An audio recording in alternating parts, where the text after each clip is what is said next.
উত্তৰ বালিজান প্ৰাথমিক বিদ্যালয়ৰ সোণালী জয়ন্তী সমাৰোহ আৰম্ভ। মুখ্য অতিথি হিচাপে অংশগ্ৰহণ কৰে প্ৰতিদিন টাইমৰ মুখ্য সম্পাদক নিতুমণি শইকীয়া। মৰিগাঁও জিলাৰ ভোৰবন্ধা শিক্ষা খণ্ডৰ অন্তৰ্গত 1975 চনত স্থাপন হোৱা উত্তৰ বালিজান প্ৰাথমিক বিদ্যালয়ৰ সোণালী জয়ন্তী সমাৰোহ আজিৰ পৰা দুদিনীয়া বৰ্ণাঢ্য কাৰ্যসূচীৰে আৰম্ভ হয়। কাৰ্যসূচী অনুসৰি বিদ্যালয়ৰ প্ৰৱেশ দুৱাৰ মুকলি, গণৰাজ্য দিৱস উপলক্ষে ৰাষ্ট্ৰীয় পতাকা উত্তোলন, সোণালী জয়ন্তী বৰ্ষৰ 50খন পতাকা উত্তোলন। এই কাৰ্যসূচীত অভ্যৰ্থনা সমিতিৰ সভাপতি আকাশ আলীৰ লগতে অঞ্চলটোৰ কেইবাজনো সমাজকৰ্মীয়ে অংশ লয়। বাৰে ৰহণীয়া সাংস্কৃতিক শোভাযাত্ৰা শুভাৰম্ভ কৰে ইক্ৰামুল হুছেইন, শিক্ষক মুজাম্মিল হুছেইন আৰু ৰাইজৰ দলৰ মুখপাত্ৰ মেহবুব মুক্তাৰে। দুপৰীয়া প্ৰদৰ্শনী মঞ্চ উন্মোচন, বিয়লি আলোচনা চক্ৰ অনুষ্ঠিত হয়। মঞ্চ মুকলি কৰে লাহৰীঘাট বিধানসভা সমষ্টিৰ বিধায়ক ডক্টৰ আসিফ মুহাম্মদ নাজাৰে। ইয়াৰ পিছতে নবীন কবি বাহাৰুল ইছলামৰ পৃষ্ঠপোষকতাত সমবেত সংগীত অনুষ্ঠিত হয়। উক্ত সভাতে নবীন কবি বাহাৰুল ইছলামৰ উপন্যাস জোনাক চোৱাৰ হেঁপাহ আৰু শিশু কবিতা পুথি সোণবৰণীয়া পখিলা উন্মোচন কৰা হয়। আনহাতে সাম্প্ৰতিক সময়ৰ সমাজ ব্যৱস্থাৰ ওপৰত এক আলোচনা চক্ৰ অনুষ্ঠিত হয়। উক্ত আলোচনাত মুখ্য আলোচক হিচাপে প্ৰতিদিন টাইমৰ মুখ্য সম্পাদক নিতুমণি শইকীয়া উপস্থিত থাকি গুৰুত্বপূৰ্ণ ভাষণ প্ৰদান কৰে। আবেলি স্থানীয় শিল্পীৰ দ্বাৰা সাংস্কৃতিক অনুষ্ঠান অনুষ্ঠিত হয়।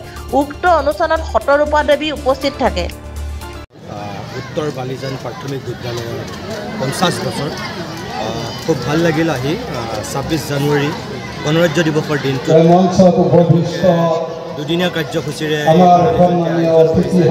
আৰু এখন প্ৰাথমিক বিদ্যালয়ৰ সোণালী জয়ন্তীত ইমান গোটেই ৰাইজ উৎসাহী পৰিছে বা ইমান ডাঙৰ ইমান বিশাল মঞ্চ, এইটো আমাৰ কাৰণে ভাল লগা কথা।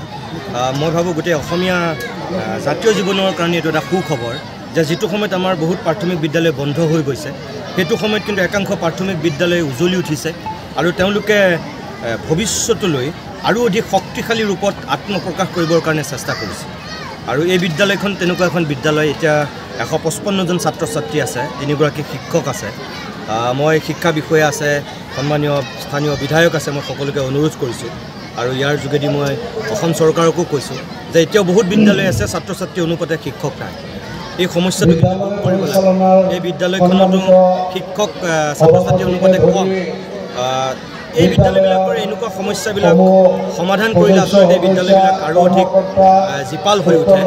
আৰু মই সোণালী জয়ন্তীত আহি সেই কথাটো ইয়াত অনুভৱ কৰি মই ৰাইজৰ আগত কৈছোঁ আৰু আশা কৰিছোঁ বিদ্যালয়খনে সোণালী জয়ন্তীৰ পিছত মহাৰাজত জয়ন্তী বা হীৰক জয়ন্তী ইয়াতকৈও বেছি বিশাল কাৰ্যসূচীৰে তেখেতসকলে আয়োজন কৰিবলৈ সক্ষম হ'ব। এই অঞ্চলৰ মানুহৰ আস্থা বিশ্বাস যেনেকৈ আদায় কৰিছে, বিদ্যালয়ৰ শিক্ষাগুৰুসকলৰ শ্ৰম ত্যাগ তাৰ লগত জড়িত হৈ আছে। তেওঁলোকে আৰু কষ্ট কৰি আৰু শ্ৰম ত্যাগ কৰি সেই ধাৰাবাহিকতা শিক্ষকসকলকো মই প্ৰাথমিক বিদ্যালয়ৰ যি সোণালী জয়ন্তী কাৰ্যসূচী আমি চলাই আছোঁ। বহুতখিনি কাৰ্যসূচী আগবাঢ়ি গৈছে। স্কুলখনৰ 50 বছৰ পূৰ্ণ হোৱাত যদিও আমি পিছপৰা অঞ্চলৰ বাকী সংখ্যালঘু সম্প্ৰদায়ৰ লোক, কিন্তু আমি এটাই ভাৱ মনত লৈছোঁ যে আমাৰ এই পিছপৰা অঞ্চল তথা সংখ্যালঘু অঞ্চলত শিক্ষাৰ এটা বাতাবৰণ সকলোলৈকে আমি জনাই দিব পাৰোঁ। তাৰ বাবে আমাৰ এই অঞ্চলৰ সৰু ডাঙৰ ডেকা গাভৰু বুঢ়া সকলোৱে আমাক সহায় কৰিছে, যাৰ বাবে আজি আমি এই কাৰ্যসূচী সাফল্যমণ্ডিত কৰিব পাৰিছোঁ। ধন্যবাদ। আজি এই শুভ দিনটোত উত্তৰ বালিজান প্ৰাথমিক বিদ্যালয়ৰ যি সোণালী জয়ন্তী সমাৰোহৰ আয়োজন কৰিছে, আজি মই এই পবিত্ৰ দিনটোত এই প্ৰাথমিক বিদ্যালয়টো যিসকল মহান ব্যক্তিয়ে স্থাপন কৰিছে সেইসকলক আজিৰ দিনটোত আমি স্মৰণ কৰিছোঁ। আৰু আজিৰ এই যি বৃহৎ অনুষ্ঠান আয়োজন কৰিছে অভ্যৰ্থনা সমিতিক ধন্যবাদ জ্ঞাপন কৰিছোঁ। আৰু এই বিদ্যালয়খনে বিদ্যালয় স্থাপন কৰাৰ পিছৰে পৰা শিক্ষাৰ পোহৰ বিলাই যিসকল মানৱ সম্পদ গঢ়ি তুলিছে, আজি এই বিদ্যালয়ৰ সোণালী জয়ন্তী উদযাপন অনুষ্ঠিত হৈ আছে দুদিনীয়া কাৰ্যসূচীৰে। খুব সুন্দৰভাৱে আয়োজন কৰিছে। আপোনালোকে নিশ্চয় দেখিছে যে আয়োজক সমিতিয়ে খুব সুন্দৰ আয়োজন কৰিছে আৰু ৰাইজৰ যথেষ্ট সঁহাৰি লাভ কৰিছে। স্থানীয় ৰাইজৰ সঁহাৰিৰে আজি এই দুদিনীয়া কাৰ্যসূচী সাফল্যমণ্ডিত হওক তাৰে কামনা কৰিছোঁ। সোণালী জয়ন্তী আমি উদযাপন কৰিব ওলাইছিলোঁ। এই উদযাপন অনুষ্ঠানত সকলোকে মই স্বাগতম জনাইছো। আজি আমাৰ সোণালী জয়ন্তী গল্প উদযাপনৰ প্ৰথম দিনৰ কাৰ্যসূচী ইতিমধ্যে আমাৰ দুটা কাৰ্যসূচী শেষ হৈ গ'ল। এতিয়ালৈকে আমি যিখিনি অঞ্চলবাসীৰ আমাৰ সহায় সহযোগিতা পাইছো, আশা কৰো যেন আমাৰ পিছৰ অনুষ্ঠান যিবোৰ কাৰ্যসূচী আছে সেইবোৰ কাৰ্যসূচীটো যেন তেওঁলোকে এনেকৈ সহযোগিতা কৰে আৰু সকলোৰে উপস্থিতি কামনা কৰিলো। এই দুদিনীয়া যে আমাৰ কাৰ্যসূচী, সেই কাৰ্যসূচী যাতে আমি সফলৰূপে ৰূপায়ণ কৰিব পাৰো তাৰ বাবে সকলোৰে সহায় সহযোগিতা বিচাৰিলো। হয়, এতিয়ালৈকে আমাৰ দুটা কাৰ্যসূচী ইতিমধ্যে হৈ গ'ল। প্ৰথমতে আছিলে আমাৰ আজি যিহেতু 26 জানুৱাৰী আমি গণৰাজ্য দিৱস উপলক্ষে ৰাষ্ট্ৰীয় পতাকা উত্তোলন কৰিলো। তাৰপিছত আছিলে আমাৰ যি বিদ্যালয়ৰ 50খন সোণালী জয়ন্তী উপলক্ষে 50খন পতাকা উত্তোলন কৰা, সেয়া কাৰ্যসূচী হৈ গ'ল। এতিয়া আমি কৰিব ওলাইছো আমাৰ সাংস্কৃতিক শোভাযাত্ৰা আৰু ইয়াৰ পিছত হ'ব আমাৰ আলোচনা চক্ৰ আৰু আলোচনা চক্ৰত থাকিব আমাৰ মুখ্য আলোচক হিচাপে প্ৰদিন টাইমৰ মুখ্য সম্পাদক আমাৰ নিতুমণি শইকীয়া ডাঙৰীয়াদেৱ।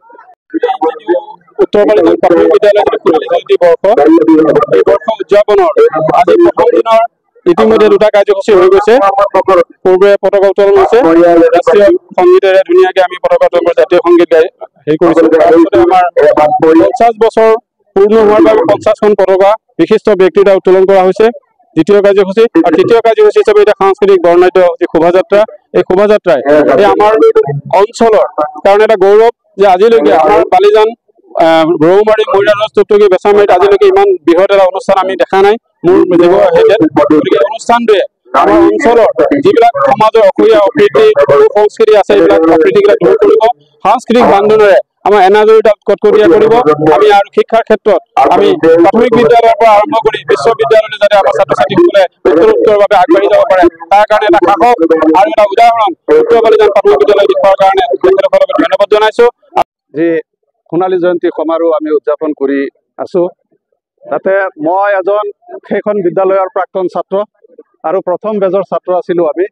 গতিকে সেই হিচাপে আমাৰ এই স্কুলখনে 50 বছৰত ভৰি দিলে আৰু এই 50 বছৰ ভৰি দিয়াৰ কাৰণে আমি পৰিচালনা সমিতিৰ সমূহ কৰ্মকৰ্তা আৰু আমাৰ এই অঞ্চলৰ শিক্ষিত শিক্ষক সমাজ আৰু বিভিন্ন বুদ্ধিজীৱী বা আমাৰ মুৰব্বীয়ানসকলক লৈ আমি এটা আলোচনা কৰিলো। যিহেতু আমাৰ এই অঞ্চলত এনেধৰণৰ আমাৰ সাংস্কৃতিক বা এনেধৰণৰ সোণালী জয়ন্তী আজিলৈকে আমাৰ এই অঞ্চলত উদযাপন হোৱা নাই।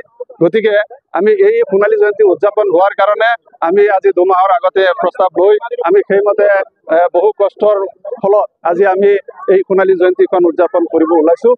আৰু এই সোণালী জয়ন্তী উদযাপনৰ জৰিয়তে যাতে আমাৰ এই সমাজৰ প্ৰতি এটা ভাল মেছেজ যায়, যাতে আমাৰ সমাজৰ শিক্ষাৰ যি জাগৰণ, এই শিক্ষাৰ জাগৰণটো যাতে উঠলি উঠক সেই আশাৰে আৰু আজি গণৰাজ্য দিৱসৰ এই আজিৰ দিনটোত পবিত্ৰ দিনটোত আমি যি কাৰ্যসূচী আজি আমি লৈছো, আশা কৰিছো আমাৰ অঞ্চলৰ ৰাইজে শিক্ষাৰ প্ৰতি আগ্ৰহী হৈ আমাৰ এই ভাৰতবৰ্ষ বা ৰাজ্যখনৰ যি আমাৰ নৈতিক দায়িত্ব আৰু কৰ্তব্য, সেই দায়িত্ব কৰ্তব্য এজন সুনাগৰিক হিচাপে গঢ়ি তুলি যাতে দায়িত্ব কৰ্তব্য পালন কৰিব পাৰো তাৰে আশা ৰাখি বট্টদুৱাৰ পৰা ইফাকুল ইছলামৰ ৰিপৰ্ট E24 লাইভ ব্ৰেক।